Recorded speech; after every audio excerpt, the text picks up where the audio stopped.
All right. Dillian Whyte has a ruling made by the WBC regarding his status. He is still the number one ranked fighter by the WBC, and his mandatory status is still suspended, but will not take place in any regard. He will not become the mandatory for Deontay Wilder, at least until February.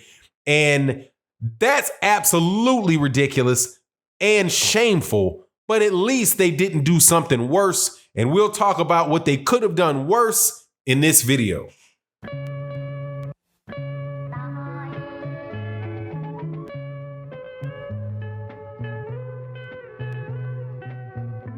All right, welcome back to the channel, subscribers. If you are not subscribed, please subscribe and hit the bell icon. That way you can be notified of when we release more videos. And also, I want to say thank you to the Patreon community, and thank you so much to the people that attend the live streams Monday through Friday and Sunday OG Boxing Talk with myself, KQKC Boxing, Blood Boxing, and Curtis Anderson at 8 a.m. Central Standard Time on Sundays. Now, for the week ending show. All right, now, the WBC, there's going to be a lot of news coming out today about the WBC. The WBC had their convention in Cancun. So now the news is coming out about what rulings they've made, things like that. Dillian Whyte remains the number one ranked. He's on Twitter. At least I saw him on Twitter bragging that he's still the number one ranked guy in the WBC. Also, you have the WBC saying that the mandatory, that Dillian Whyte can still be the mandatory if he's cleared by UKAD, UK anti-doping, I believe, yeah, UK anti-doping agency. But he will not be the mandatory before February of 2021 because of 2020. Excuse me, I don't think it's 2021, but it's 2020 after the fight, the rematch, if there's a rematch, the rematch with Luis Ortiz and the Tyson Fury rematch. Now, here's the problem. They shouldn't be doing any of this thing. It's already been 3 months. It's already been 3 months since he tested positive for D-ball and also was accused of wearing gloves into the ring that were not approved by Oscar Rivas' team. But at least what they did not do, they did not, but at this point in time, I'm telling you, I wouldn't be surprised if they did it. And I know there's a lot of people that say I'm big time, thinks I'm Deontay Wilder fanboy, whatever. I support the champ 100 miles an hour, but at least they didn't make Deontay Wilder the super champion. At least they didn't make him a super champion where he didn't have to face any type of mandatories, because that would have been wrong. But I wouldn't put it past them. With the other type of nonsense that these guys are doing in order to make promoters happy, to make Bob Arum happy with this Lomachenko super champ franchise champion nonsense. What they did to make Canelo and Oscar De La Hoya happy with that bit of dodgery over there with Jermall Charlo making up a franchise championship for Canelo. I've said in another video that I think the reason that they do that is because these champions are ready to bounce from the WBC.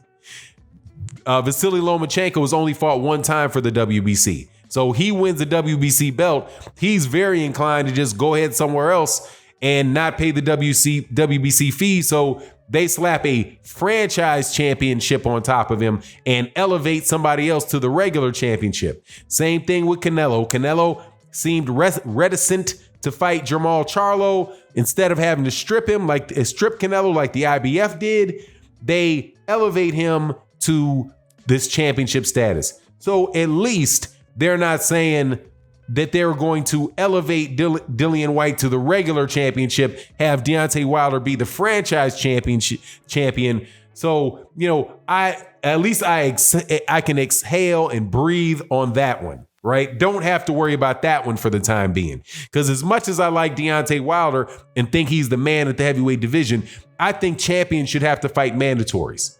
And this franchise thing is just a designation. that allows the WBC to slap their franchise label on somebody and presumably get sanctioning fees as a result. I haven't heard what the financial relationship between the WBC and their franchise champion is.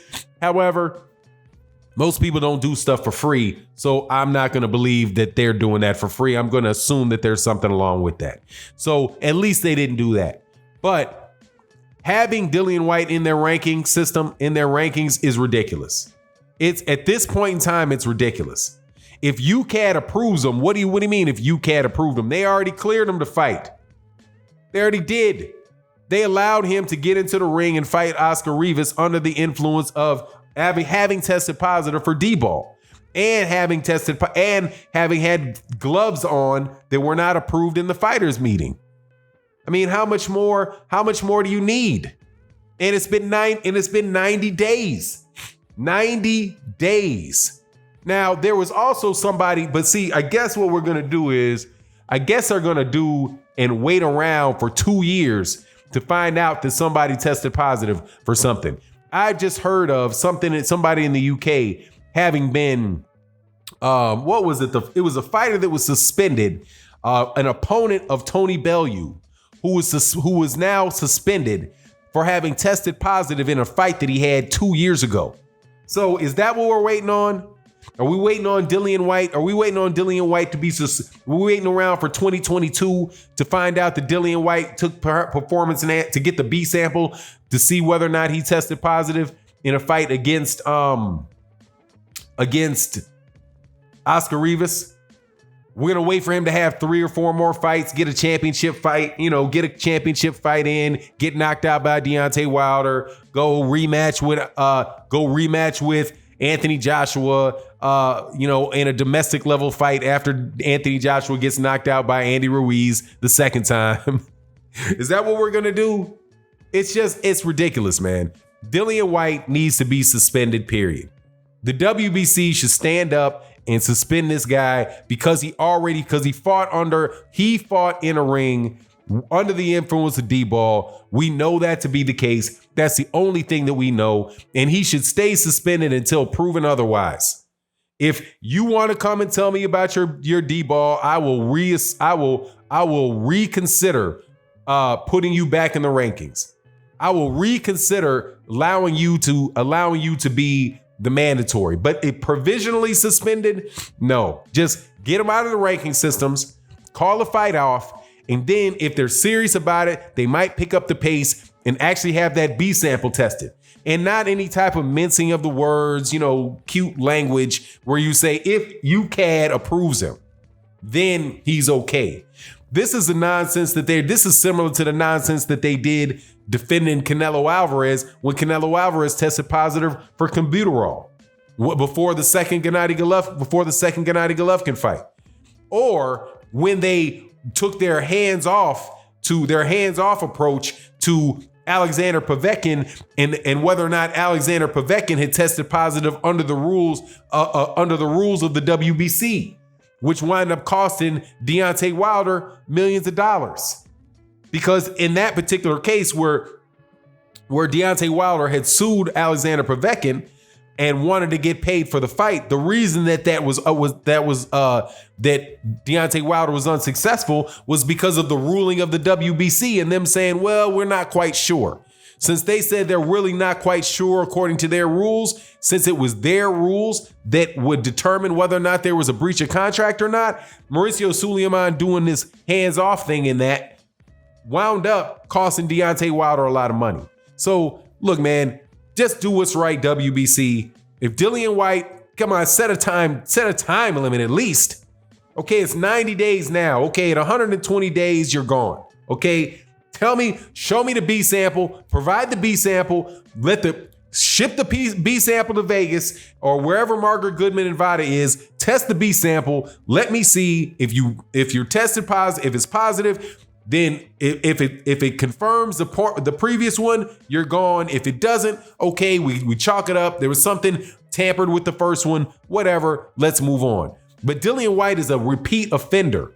He's a repeat offender for performance-enhancing drugs. This is not the first time he's done it. It's the second time he tested positive. And it's just absolutely ridiculous that they continue on with it. Anyway, though, it is what it is. Let me know what you think in the comment section. And with that, I'm out. Peace.